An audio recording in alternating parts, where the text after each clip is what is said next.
So for those of you who have already come on, I'm just waiting for the live stream to continue loading. For some reason, it's a little slow, but we're getting there. And as soon as I can see that it's starting to work, then I'm going to let Arlene take over. And so as Arlene is getting ready, hi, everyone. Welcome. We're not quite live yet, but I just want to do a little bit of housekeeping to get yourselves ready. You may see to the side of your screen that there's like a chat window. That chat window is for all of you attendees. You'll be able to chat amongst yourselves, ask questions of each other. And then in the background, Arlene is going to be dealing with any tech problems that you might encounter as we're going. So you can also, if you need any kind of support, you can write that in the chat section as well, so that we can keep things going, we can keep the conversation going. And then also at a certain point, our presenter, Mary Debono, is going to be open to questions.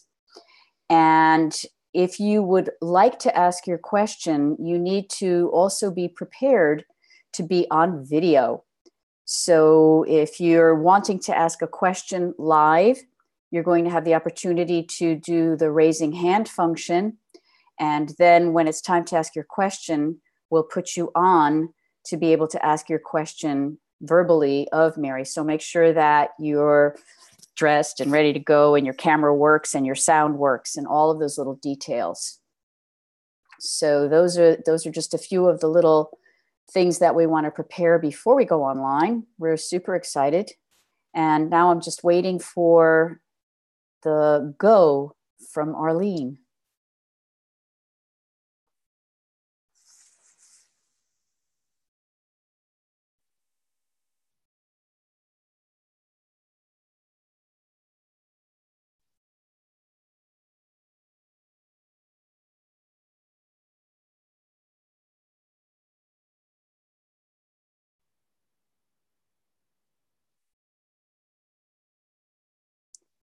We found that sometimes it takes a few minutes for YouTube to get it happening.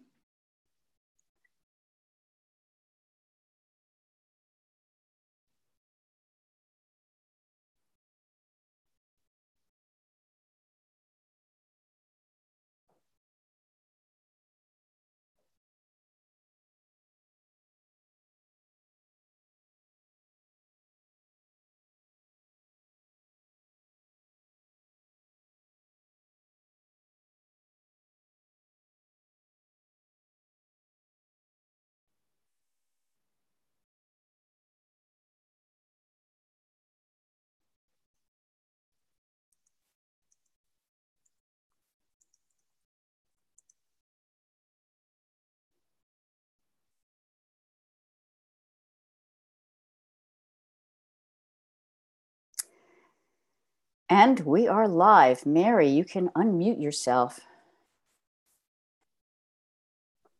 All right. All right. I'd like to welcome everybody to the Feldenkrais Awareness Summit. My name is Lavinia Plonka, and I have the honor of hosting this weekend and getting to interview some amazing people. Our guest tonight is Mary Debono. I hope I'm saying your name correctly. Close Debono. enough? Debono. Yeah, well, yeah. It's important. It's important to know that. And Mary is an internationally known expert on dogs, horses, and other companion animals. And she's been a Guild certified practitioner for over 20 years. She's traveled extensively throughout the United States and Canada, teaching people how to work with their animal companions. And she's the author of the Amazon #1 bestseller, Grow Young with Your Dog, which won the 2015 San Diego Book Award for Best Health Book. So I'm very, very excited to bring Mary here and to have an opportunity for us to learn a little bit about not only how Feldenkrais can help us with our companion animals, but maybe how we can evolve our relationships in both directions, right? Absolutely, yes. So Mary, take it away. I know you have some things that you want to say first. I do. Well, first of all, I want to thank everyone for putting on this wonderful summit and for all the viewers who've tuned in. I'm really excited to share some strategies and tips and tactics that can help you and your dogs move through life with much more ease. And this could be true of dogs of any age and people of any age as well. So I wanted to start by sharing a little story. Some time ago, a gentleman called me and he talked about his dog, Nikki, who is an 11-and-a-half-year-old Alaskan Malamute. And what had happened was over the past year or so, Nikki had been deteriorating very badly. And it was actually quite sad what was happening. She was losing function in her hind legs. Her tail hadn't gone up in over a year. You know how Malamutes have this nice big tail, and her tail was just drooping. And it got so bad that she really had difficulty walking at all, and she couldn't even stand to eat dinner or to drink water. So she had to be fed while she was lying down. She had to be hand fed, and she had to have water squirted in her mouth. And these were wonderful people that had her, and they were taking her to the veterinarian regularly. And the vets were saying, there's nothing we can do. She has spinal arthritis. She has a lot of just the typical aches and pains of an older dog. And, you know, this often happens with aging, especially in a large dog. So they tried different medications. So they tried non-steroidal anti-inflammatories, and they tried steroids, and neither one would help her. Nothing improved her. So they were getting ready to really think about euthanizing her because that's what the vet was recommending. They said, you know, you can't let her continue like this. There's nothing more that we can do. But the gentleman, Ron, looked on the internet. He started thinking, there's got to be some other way. So he found my work and he called me and he told me the story. And I knew time was of the essence. So we arranged to have him come with the dog the very next day. And they drove, I think it was over 2 hours. He and his wife, Paula, drove Nikki down to my office. And I'll tell you, it was really sad when I first saw her because she was unable to stand, unable to walk. And I thought, you know, what can I do to help this dog? I mean, I always know that there's something I can do, but I had told Ron on the phone, I can't guarantee that there's going to be some kind of miraculous turnaround. And he understood that. But what's interesting was when I work with dogs, or anyone for that matter, I always think about where are the possibilities? So I don't think about the problems because let's face it, if I were just to think about Nikki's problems, what could I do for her? You know, she had structural problems that came, you know, from degenerative type things like arthritis and other problems. So I thought, okay, let's start by giving her a system reboot. You know, when you're having trouble with your computer, and I think we could all relate to this, right? You just want to say, well, short of throwing it out the window, you just shut it down. And oftentimes that helps, right? It's sort of like a clean slate. You can start over. Well, that's often the way it works with dogs. So when you think about all the problems that Nikki had, what I always envision is like a downward spiral that, you know, she started getting sore in her back and then weak in her hind legs. And then she started having trouble with her front legs because she was compensating. So you can see how she could progressively get worse and worse. So what I did was she lay down on a mat in my office and I simply supported her with my hands. I listened to her breathing. I made sure that I was centered and calm at the same time. And I just started to think about all the ways I could use my hands to relieve the effort in her overworked muscles. And that's a wonderfully effective way of doing like a system reboot. So between listening to her breath, which I'm going to explain later how to do that with your dog, but also just using your hands to relieve those parts that have been overworking. Because problems usually arise for us or for our dogs when we underuse a lot of parts of us and overuse other ones. It's like the whole team isn't working.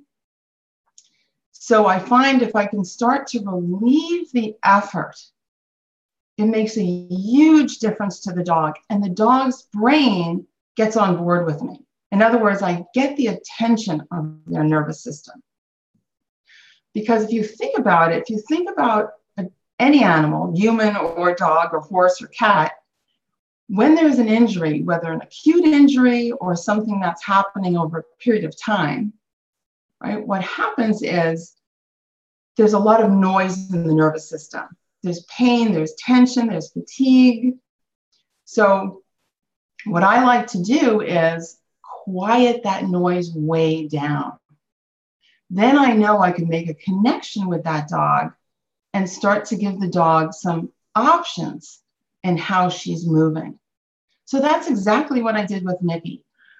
I just was very, very slow and rhythmical in my movements. And I used my hands and my fingertips and to relieve the effort in her overworked muscles. And she loved it. She was so incredibly receptive to it. And I could feel the changes in her. And then from then, I had more of what I call a clean slate. In other words, her nervous system had quieted down. So now she could listen to options.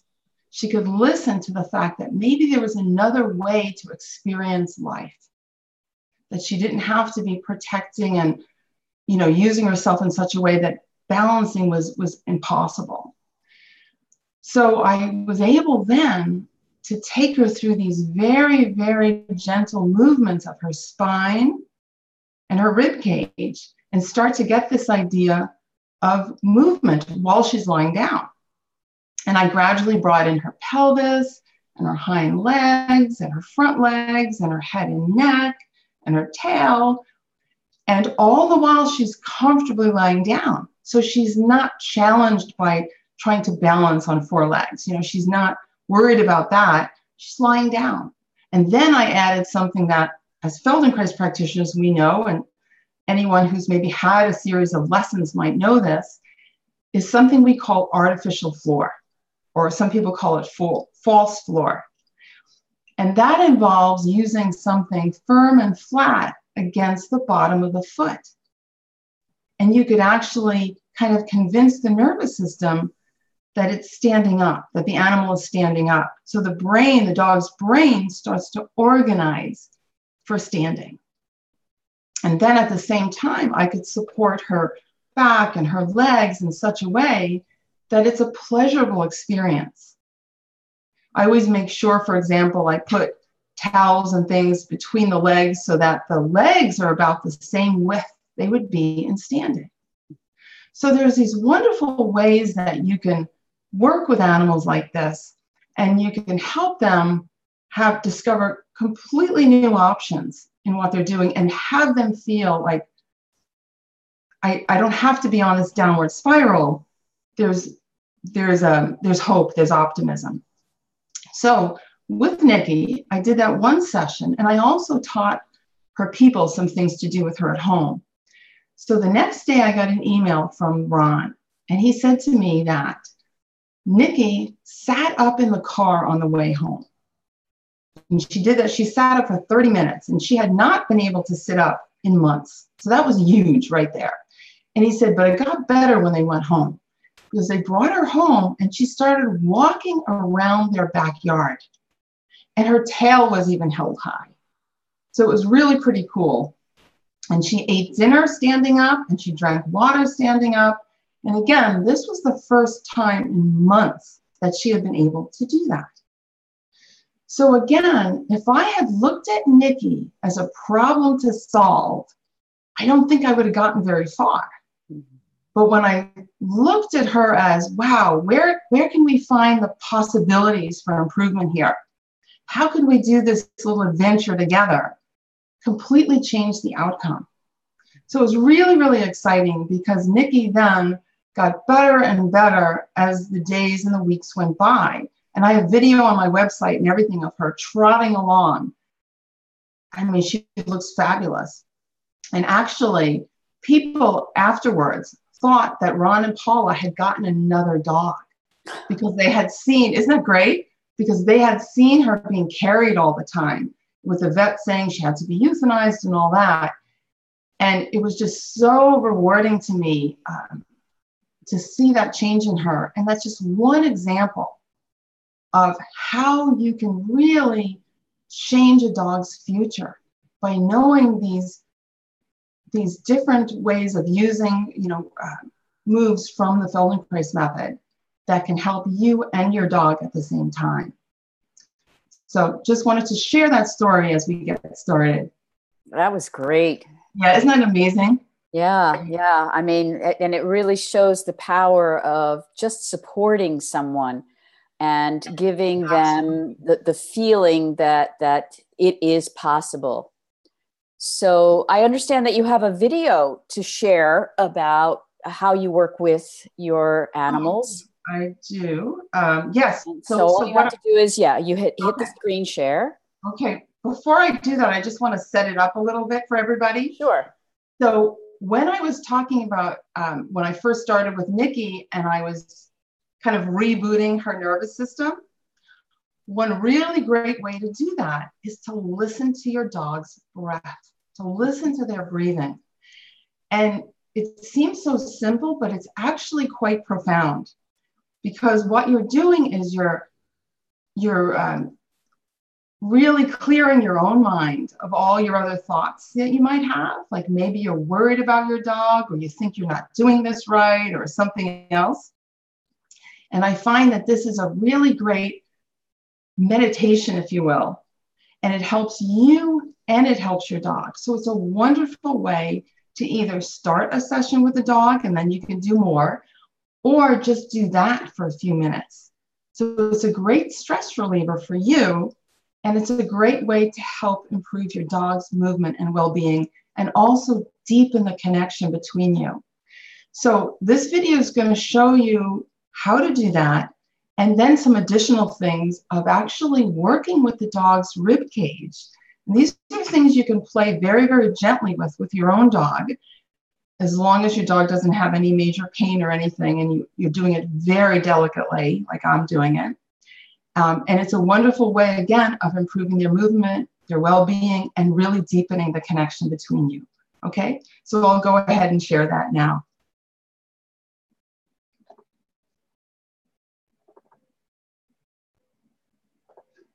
Okay, is that playing so there? I just have my hand very lightly on his rib cage. And I'm listening to his breath. So that's all I'm doing. I'm not attempting to change his breath or correct him in any way. And it's really important to remember that dogs know the difference between a listening touch and a corrective one. So we're just listening here. And I want to put my other hand on too, but I'm going to see if he's okay with that. Put this one back. That's it. So again, I'm just listening. And what I found is when you do this, oftentimes the dogs want to keep this connection. So what I will start doing, especially if the dog has, he's breathing fine, he's probably a little faster than he normally breathes, but not that much. But if the dog is breathing in a shallow way, what I sometimes do is I very, very gradually, and that's the key word is gradually, start to take my hands away. And by doing that, a lot of times the dog increases the breath to maintain the contact. It's like you can imagine it was like a magnetic attraction, So, but you have to do it very gradually. If you do it too quickly, then it just spoils the whole thing. I think you're fine down there. I think you're fine. Okay. So if he wants to be like this, I'll just work with him in this orientation. So this is what they call sternal recumbency, right? He's lying on his sternum. You're fine actually, Dan. Thank you, Dan. So Erin knows, because she's a Feldy and she's brilliant, but a lot of times the dog's person, and just to be technically accurate here, this is my sister. This is her nephew. So it's her sister Mandy's dog. But a lot of times when you're working with dogs that belong to other people and that person is there, they'll try to pet the dog or something. So you want to discourage that gently, you know, because it usually just detracts from the session. So I'm just listening to his breath. And this is also allowing him to get used to my touch. I'm not going to pull out a hypodermic needle or because they don't know, right? They don't know what you're doing with them. So I'm just listening. And he seems to be doing okay, so I'll just move my hands to another part. I just move my hands a little bit up towards his spine.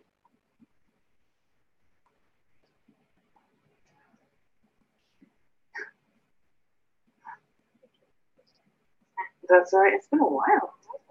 Yeah. And now Dewey was run over by an ATV. Yeah. How long ago was it? I want to say it was before Liam, right? Or no? Yeah, it was when maybe it was. Oh, okay. So he's 3.5 years. Okay. Yeah, yeah. Thank God he's okay, but he's had a little issues. Yeah. Elimination, right? Yeah. Yeah. Yeah.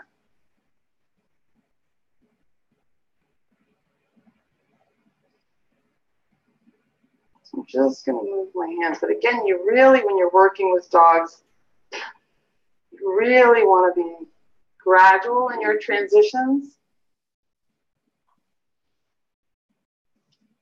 Just listening.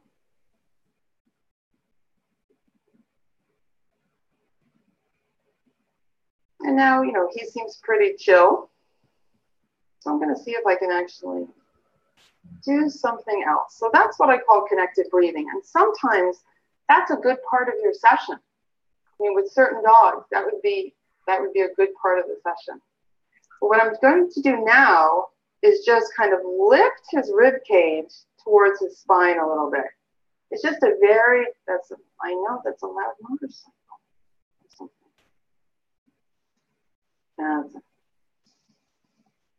So I'm just using both my hands very gently to lift his rib cage and support it upward a little bit, right?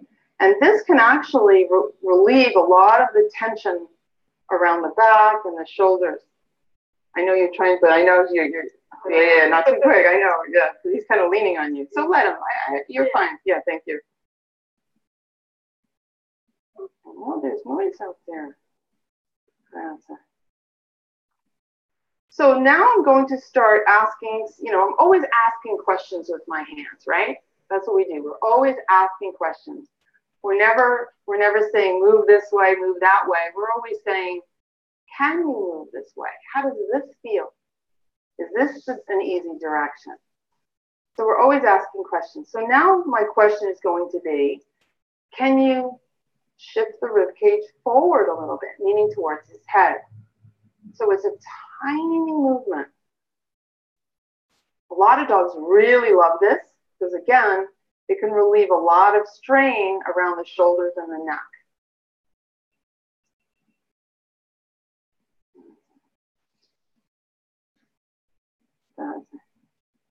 So Erin's giving me some room here, but that was good how you did that. Yeah, okay, good point. Good point. Okay. So now I'm going to organize myself differently. Okay. This is where all your ATMs come in handy. You can be in any position. As much as possible, I like to have myself centered, like in other words, not to be reaching too far with my arms, right? So you have to be comfortable when you're working with the dog, because it's important to transmit that sense of ease. If you're tense or uncomfortable, that's what gets transmitted. So I normally work on the floor because I'm comfortable that way, but not everybody is. But also I thought that it might be easier for people to see what I'm doing on the table. But yeah, I just work on the floor. I have both hands, yes, one on either side of his rib cage, and I'm just very gently supporting his rib cage forward. Just sliding, just holding it there. And I'm sensing his breath.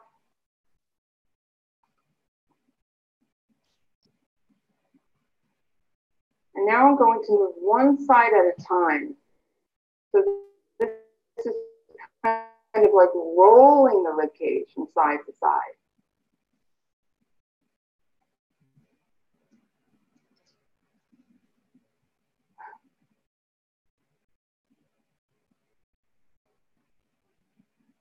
So one lady who read my, I have on my website, I have the connected breathing, and I have an audio you can listen and follow along to and stuff. And she told me that she had this dog that didn't really want to be touched or anything, just kind of ignored everybody. And she did the connected breathing though one day with the dog. And she said all day long, the dog followed her around the house. Isn't that neat? The dog really, really appreciated it. So it's amazing what these small supportive movements can do. So very gently, I'm using my right hand to kind of lift the rib cage and roll it to the left. Then I let that go very gradually. And my left hand rolls the rib cage to the right. So I'm just going from side to side. And I can show you this with yourself. We're going to do a little practice actually, so you can feel that.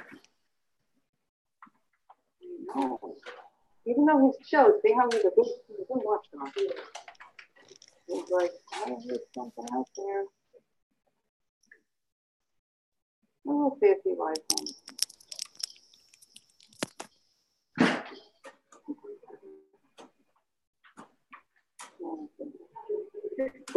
Yeah. Hopefully someone else will take care of that. Okay, so now I'm going to stop. This is also important, is how you let go, right? You don't want to just drop your support. So I just very, very gradually start to lighten my pressure, which was light, it's never a lot of pressure, but I just very gradually start to let go.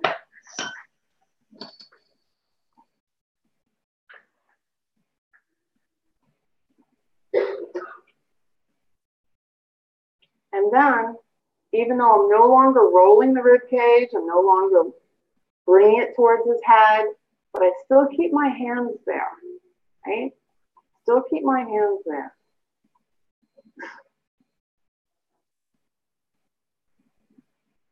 And now I can let go.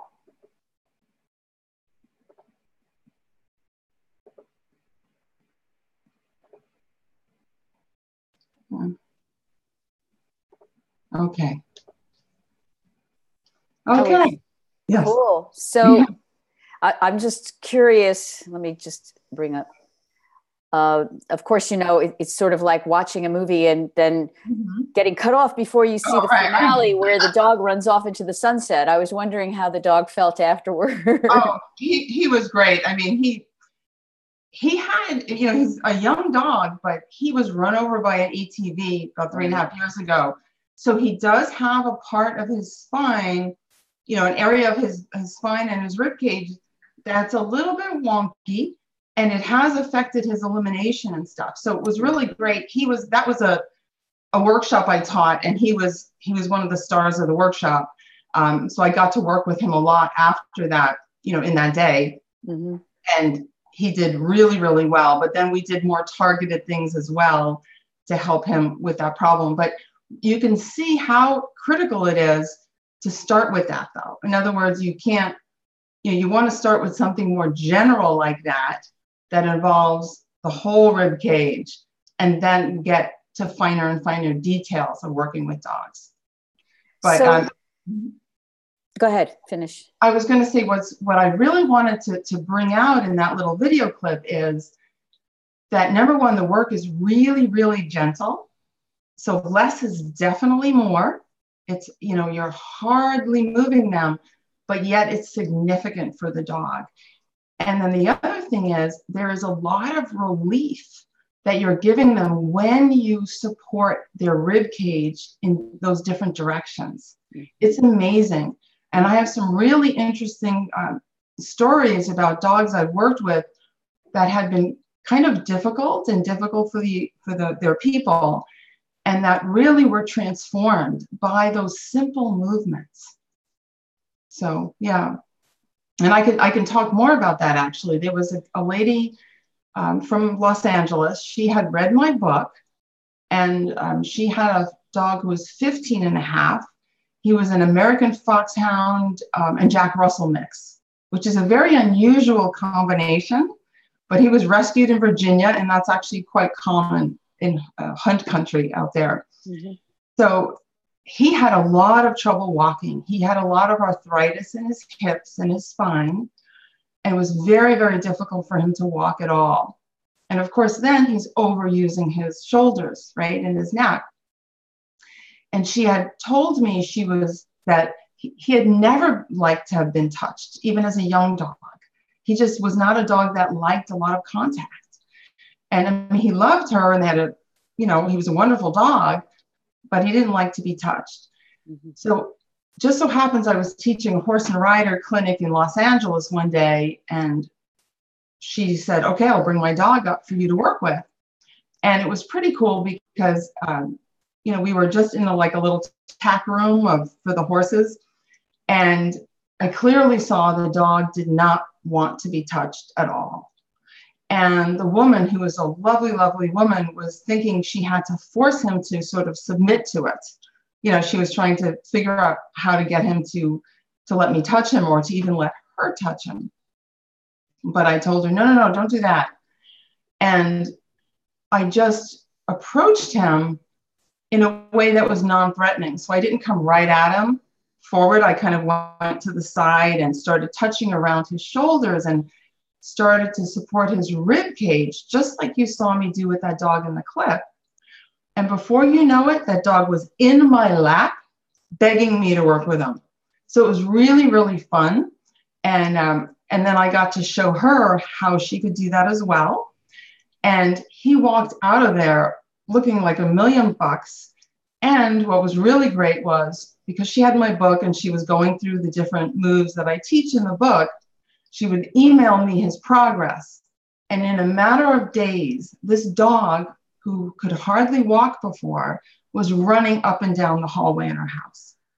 And it started by knowing how to touch him in a way that was going to provide relief from effort and make that connection. I always say you make a connection by meeting a need. And that was the need that dog had. Same thing with Nikki, right? To relieve that effort, to relieve that stress, and to allow other options to come out of that then. So, yeah. Wow. So it's, again, applying Feldenkrais principles in so many ways. So your book has been, it sounds like it's been such an inspiration to so many people in so many different ways. And I'm just wondering, what inspired you to write the book? Oh, well, it's funny about the book because I've had clients for literally 20 years asking me to write a book. Oh, well. And I would always say, yeah, I'm writing the book. And they would say, where's the book, Mary? Where's the book? And what really got to me, though, Lavinia, was I started getting a lot of emails from people around the world. And they would write to me and say, can you help my dog? What can I do to help my dog? And, the dog would have maybe had a stroke, or, an injury that wasn't healing, even with, veterinary intervention, and all kinds of problems, or aging dogs, and I would try to explain things to them, through email, but it was never enough. And one day, this woman from Sweden, she sent me a picture of her dog, and I put it in my office. And that dog was one of the big inspirations for me to write the book, because I needed to get that book out while that dog still had a chance to improve his life, while he was still alive, because he was quite elderly. And I did. And what's great is with the book, the book has a lot of information and photos and everything, but I also, with the book, have a lot of little video links that demonstrate the different moves as well. So you kind of get both when you get the book. But so that's one of the main drivers, was this idea that I could help dogs and their humans all over the world if I published a book. But what really got me started on the whole thing, though, Lavinia, was my very first Feldenkrais session. I mean, I was a wreck before I started Feldenkrais. I had so many physical issues. And I remember lying on the Feldenkrais table, and it was Lawrence Phillips, who's a wonderful practitioner. He's now outside of Denver. At the time this was New Jersey, it was Princeton. And I remember as soon as I started to feel differently, in other words, just like I helped Nikki and Duffy, this other dog, and all these other dogs feel that life could be different, as soon as I felt that on Lawrence's table, my first thought was, I have to bring this to the animals. So I do it with horses, dogs, cats, occasionally rabbits and iguanas, and anyone else with a nervous system. But what's really fun is teaching it to people so they can help their own animals as well, and help themselves at the same time. So that brings me actually to kind of a two-part question, because maybe they're related. I've noticed in the way that you speak that you speak about animals and their humans, or animals and their people, where a lot of people basically say, the dog and his owner, and I wondered whether that was in some way related to why you feel this work is important for people to, people and their companions, or the dogs and their people. Why is it so important, this particular work? That's a great question, Lavinia, and a good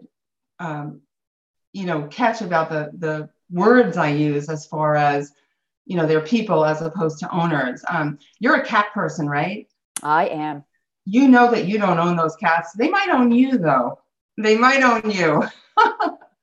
But seriously, I feel that this bond we share with animals is so special and so amazing that, I don't feel that we own our animals. I know, maybe legally there is a sense of ownership, but to me, it's just an incredible relationship that this work actually deepens it. Because when you slow down and you really listen to your dog or your cat or your horse or your rabbit, it's amazing the quality of your interaction. The communication goes to a whole other level. And I'll tell you a quick story. Many years ago, a gentleman brought his dog to me. It's an 11-year-old Australian shepherd named Rocky. Rocky was incredibly handsome. He's on my website, actually. Beautiful dog, but he was dragging his hind legs. Again, it was an age-related condition. He lost most of the function of his hind legs, and the vets had done what they could, but, they couldn't really help him. So I started to work with Rocky. This is the first session. And I had this overwhelming feeling of gratitude. And I did a similar thing to what I've shown you before about supporting the muscles. I was supporting actually his back muscles, his lumbar muscles. And I had this overwhelming feeling of gratitude. Like, I get to work with this incredible dog. And as I did that, I felt like an explosion in my chest. It was really amazing. Mm-hmm. And it was such a delicious feeling, an amazing feeling. And what was interesting was after that moment, I could actually feel where my support was most needed for Rocky and where it was just okay. It brought our level of communication to an extraordinary degree. I mean, it heightened it so much. And I realized then that this idea of making the connection first is so important. So from that day forward, I started teaching that to my students, that the first thing you do is you make the connection with the dog, and you make it with gratitude. And so with the connected breathing, there's a longer version of connected breathing that I have. And it's actually for free on my website. People can download the audio and the video and everything. But it goes into this whole meditation where you're really thinking about how grateful you are for the dog, and also feeling the dog's love reflected back to you. So it's a two-way street, and it's really incredibly powerful. And because animals are so pure, it's just a wonderful thing to experience. So that's why, and I feel like this work really just enhances that connection and that communication with your animal. So I see that you have a really deep love for this idea of working with aging animals. Yes, with showing us, just like those of us who are Feldenkrais practitioners, we show that age is sometimes a concept, and we can move more freely no matter how old we are. And you have a quote in your book that I just want to read. It says, "No matter the age, no matter the condition, some improvement is usually possible." That sounds like a Feldenkrais thing, actually. Yeah. It's amazing. But, so can you talk a little bit about why you feel that way? I guess from my experience, because I've had so many of these incredible experiences like Nikki, where all hope was lost, people thought. And yet the dog made a dramatic turnaround. And I think it's easier for dogs in some way because they don't have all the intellectual baggage that we do. They haven't Googled their condition or anything and said, oh, the vet said I could never get better. So they don't have that, that mental, that chatter, that mind chatter that we have. So that's why I think they often heal faster than a lot of humans do. Mm-hmm. But, I've had so many incredible stories. And one was a little dog who had a stroke, and the stroke left the dog paralyzed on one side. And she had been that way for 10 days, and she had not moved in 10 days. She was 15 years old. She had visual problems. She had hearing loss. She had her spleen removed. She had severe degeneration of vertebra in her neck and lower back. The vets were saying she had to be euthanized, had not moved in 10 days. The people found out about me. They called me. I went to work with her. And by the way, the story is all in my book. And I detail what I did exactly. But the fact is that on the third session, that dog got up and walked as if nothing was wrong with her. And she went on. She actually never needed another session. She went on to live the rest of her life in a very happy, very active way. And I even went and visited her at a later date, and she was fine. And to me, it's like she was such an example of neuroplasticity. In Feldenkrais, we're always talking about neuroplasticity. Well, her little brain boy made an incredible, adaptation, and she restored her function. And that was a situation I thought if anyone could say, okay, all hope is lost here. I mean, the dog hadn't moved in 10 days. And I had another one, similar thing. A Chihuahua had a stroke, 18 days, had not moved. Okay, one side was paralyzed. And I don't know if 3 is a magic number. No, actually, that dog started walking after the first session. That dog's name is Chili. He's in my blog. You can read all about the exact specifics of what I did for him. But you can see that even when it's at the end of life. So for example, I remember working with this golden retriever that was almost 17 years old. That's very, very old for a dog, but especially a golden retriever, because they're big dogs. And the dog probably wasn't going to get up and gallop around, but I knew I could help her. I knew I could offer her some sense of relief. I could help her person, you know, sit with her and have something to do with the connected breathing to ease both of them. And I knew I could improve the quality of life of that dog for whatever time she had left. So to me, that's an improvement. That's still an improvement, even if the dog doesn't get up and run around.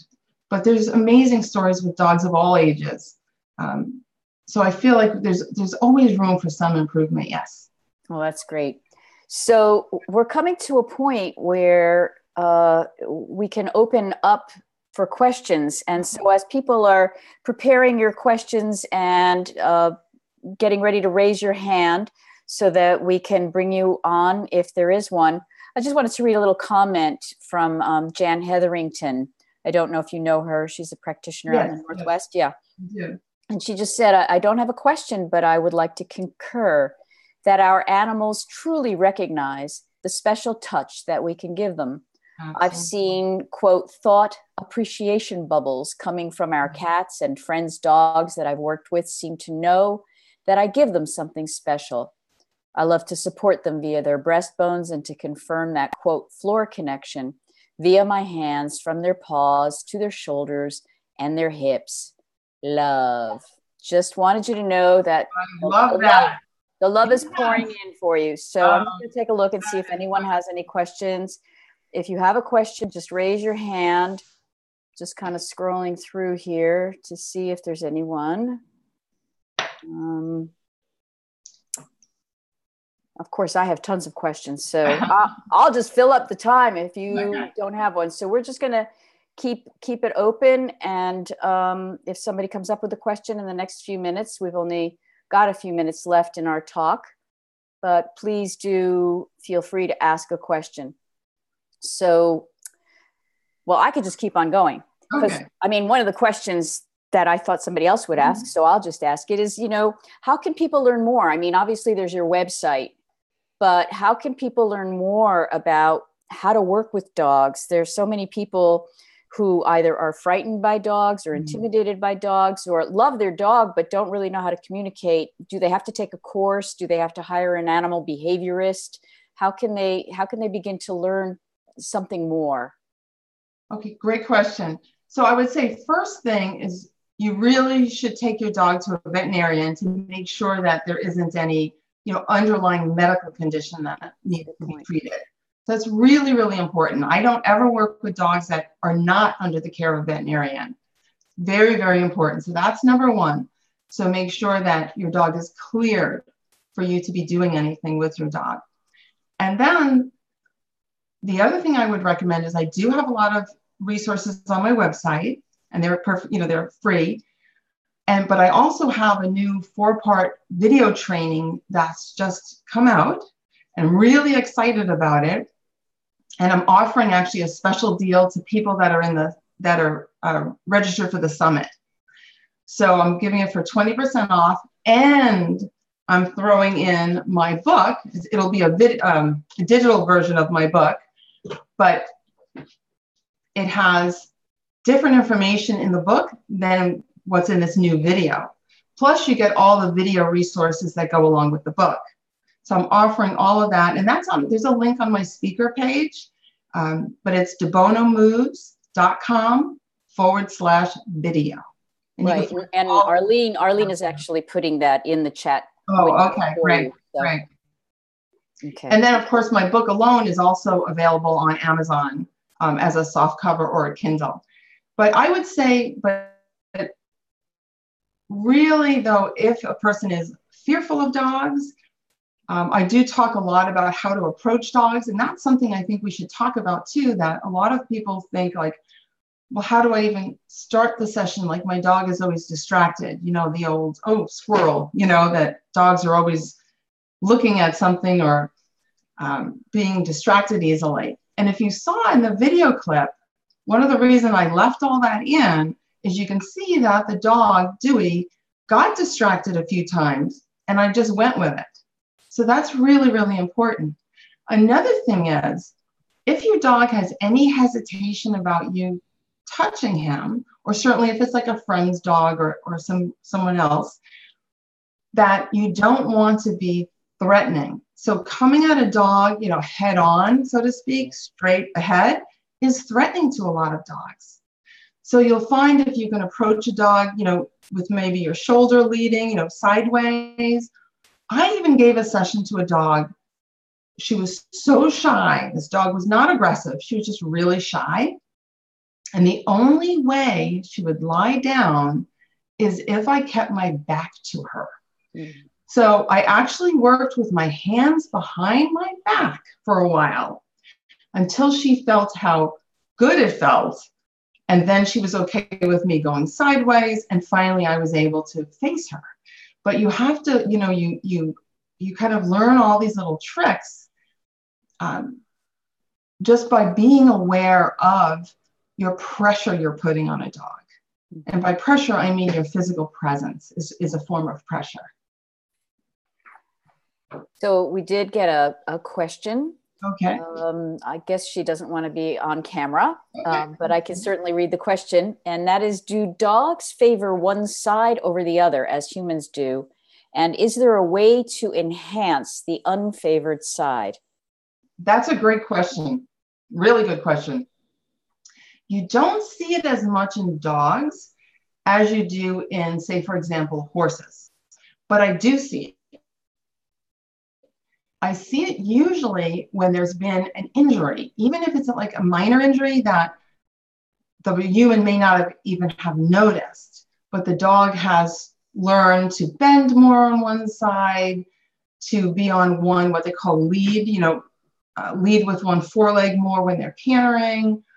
So there's definitely can be biases. It's like I said, it's not as common as it is in humans or even horses, but it can happen. And what I would say is, to definitely work with the dog's easier side first, you know, because oftentimes maybe they're protecting that side they're not using as much. So you want to work with the easy side. A common thing is people think, oh, if the dog is protecting the left side, I need to work more on the left side. And in fact, the opposite can often be true. You want to always work with where it's easy and pleasurable for the dog and there's no anxiety.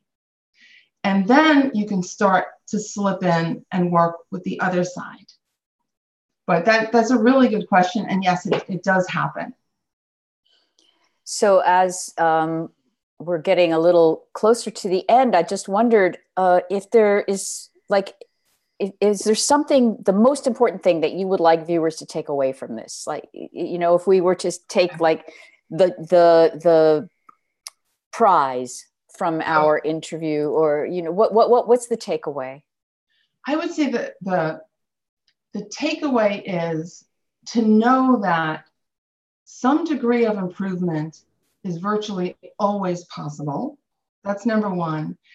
And that it's never too late or too early to start growing younger with your dog.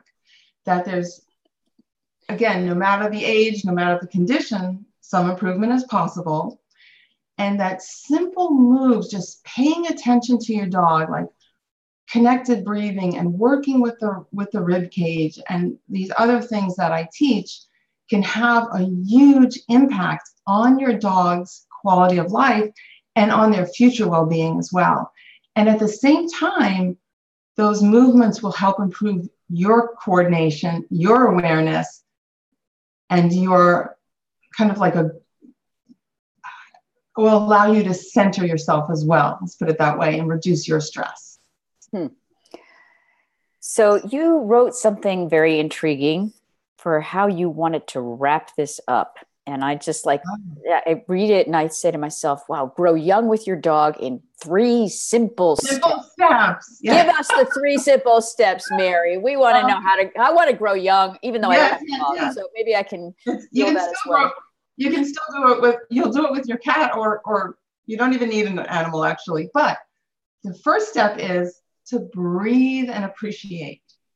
So take the time, whether you do it with your dog or do it yourself, but take the time to sit and just focus on the breath and feel, grateful, to really learn what it takes to generate that feeling of gratitude.